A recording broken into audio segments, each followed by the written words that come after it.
Amazing কি পরিমাণে আল্লাহ তাআলা যে আমাদেরকে ক্যাপাসিটি দিয়েছে, আমাদেরকে যে কত প্রিভিলেজ আল্লাহ তাআলা আমাদেরকে দিয়েছে আমরা জানিই না। আমরা আমাদের দেহে কত শক্তি সম্ভাবনা নিয়ে যে ঘুরে বেড়াই আমরা অনুধাবন করি না।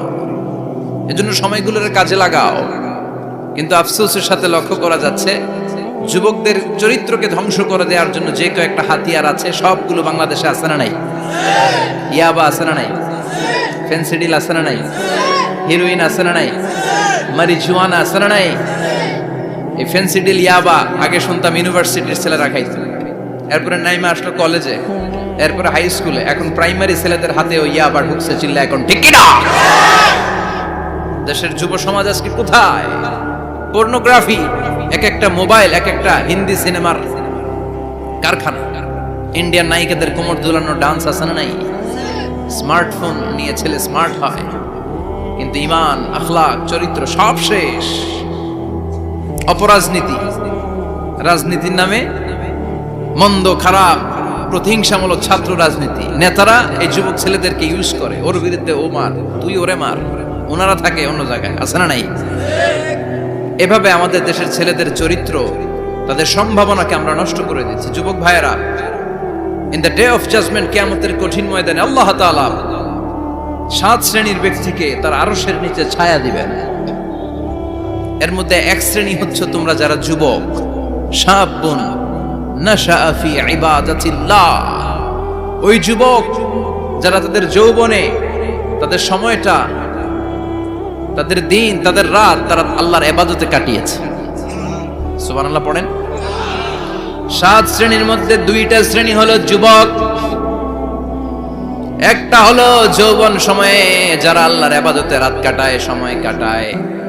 আর দ্বিতীয় ওই যুবক যে যুবককে কোনো নারী অন্যায় কাজের, অন্যায় প্রেম করার পরকীয়ার অফার দেয়, ওই অফারকে ক্যান্সেল করে ওই যুবক বলে ইন্নী আখাফুল্লাহ, আমি এই পরকীয়ার দিকে যেতে পারি না, কারণ আমার অন্তরে ভয় আছে একজনের, তিনি কে? যাদের হৃদয়ে আছে আল্লাহর ভয় তারা কবু পথ ভুলে যায় না। আল্লাহর প্রেম ছাড়াই দুনিয়ায় কারো কাছে কোনো কিছু চায় না, ঠিক কি না? রাতের আধারে যারা সেজদাতে রয়, দু চোখের স্রোতে নদী যেন বয়। আল্লাহু আকবার। তো তাহাজ্জুদ পড়বে কখন? ফজরই তো পড়তে পারে না, আছে না নাই? রাতের আধারে যারা সেজদাতে রয়, দু চোখের স্রোতে নদী যেন বয়। ছলনার হাতছানি যতই ডাকুক পেছনে ফিরেও সে তাকায় না। যাদের হৃদয়ে আছে আল্লাহর ভয় তারা কবু পথ ভুলে যায় না।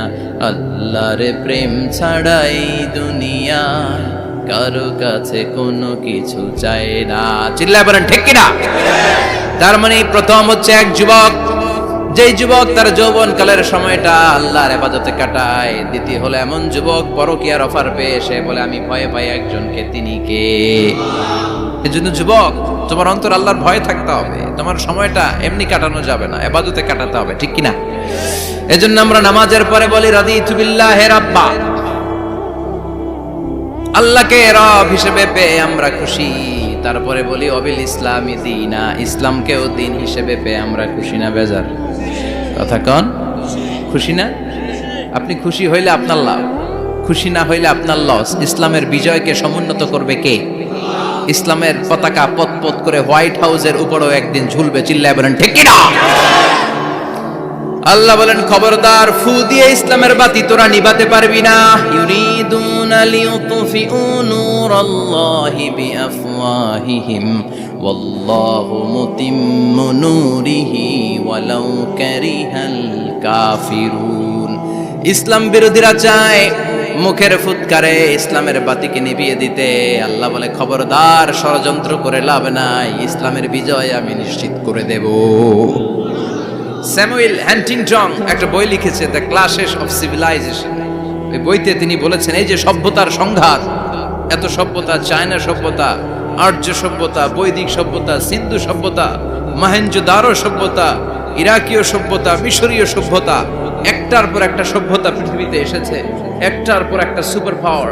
এখন সুপার পাওয়ার হচ্ছে ইউনাইটেড স্টেটস অফ আমেরিকা, ধারণা করা হচ্ছে এরপরে চায়না হবে সুপার পাওয়ার, আবার অনেকে বলছে এরপরে ইন্ডিয়া হবে সুপার পাওয়ার। এভাবে একটার পর একটা সুপার পাওয়ার যাওয়ার পরে সর্বশেষ যে সুপার পাওয়ারটা পৃথিবীর বুকে মাথা উঁচু করে দাঁড়িয়ে থাকবে সেটার নাম হচ্ছে ইসলাম। সেটার নাম কি? তার নমুনা গোটা বিশ্বব্যাপী আছে না নাই? ইসলামকে যত দমাইতে চায় এটা আর উপরের দিকে ওঠে। সুবহানাল্লাহ কইবেন না? ইসলামের বৈশিষ্ট্য হচ্ছে চারা বীজের মতো। চারা বীজ তো আপনারা চিনবেন, নিমসারের মানুষ।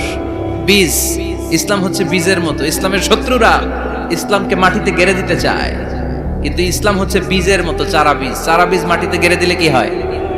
কথা কন, আর গজিয়ে ওঠে, মাটি ফেড়ে উপরের দিকে উঠে চিৎকার করে বলেন ঠিক কি না? ইসলাম হচ্ছে টিউবের মতো। টিউব, পুকুরে যারা নতুন সাঁতার কাটতে যায় ডুবে যাতে মারা না যায়, টিউব নিয়ে সাগরের মধ্যে নামে। এই টিউবকে যত আপনি পানির নিচে ডুবাতে চাইবেন, টিউব আর উপরের দিকে ভেসে ভেসে ওঠে। সুবহানাল্লাহ পড়েন।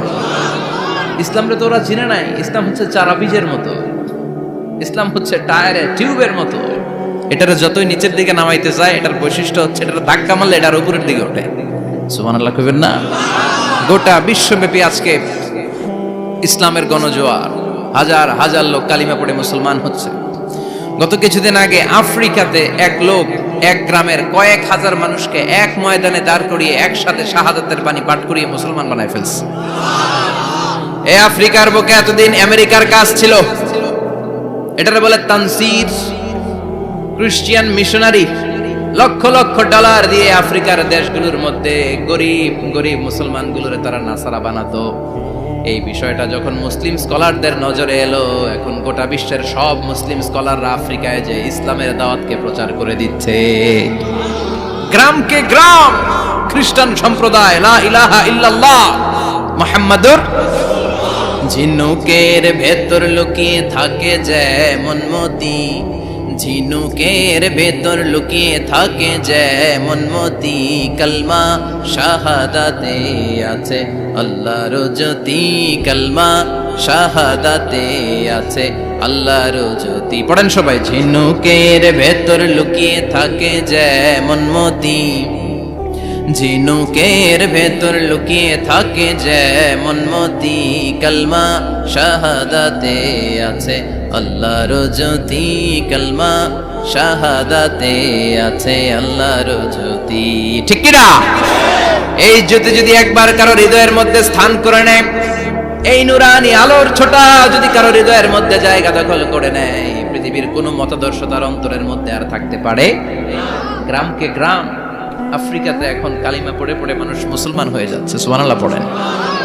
একদিন আমেরিকার হোয়াইট হাউসের উপরেও কালিমার লা ইলাহা ইল্লাল্লাহর পতাকা পতপত করে উড়বে। চিল্লায় বলেন ঠিক কি না? এজন্য আমরা বলি ওয়াবিল ইসলামি দীনা, ইসলামকে ধর্ম হিসেবে পেয়ে আমরা খুশি না বেজার? After the Twin Tower attack, the number of Muslims in America already have been doubled. Now it's tripled. Twin tower অ্যাটাকের আগে আমেরিকা যত মুসলমান ছিল, এটা গত কয়েক বছর ধরে ছিল ডবল, এখন এটা ট্রিপল হয়ে গেছে।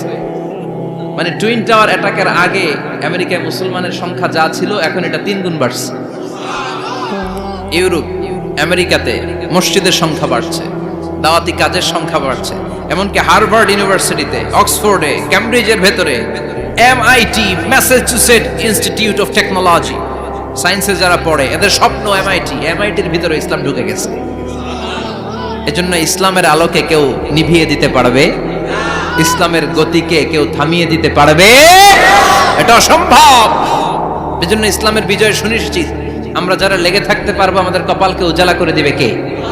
আর বিরোধিতা যারা করব তাদের সব শেষ, দুনিয়াও শেষ, আখিরাতও আমও শেষ, সালাও। এজন্য আমরা বলি রাদিতু বিল্লাহি রাব্বা, আল্লাহ তোমার রব হিসেবে পেয়ে আমরা বড্ড খুশি। ওয়াবিল ইসলামি দীনা, ইসলামকে ধর্ম হিসেবে পেয়ে আমরা খুশি। ওয়াবি মুহাম্মাদিন রাসূলা, বিশ্ব নবীকে রাসূল হিসেবে পেয়েও আমরা খুশি না বেজার?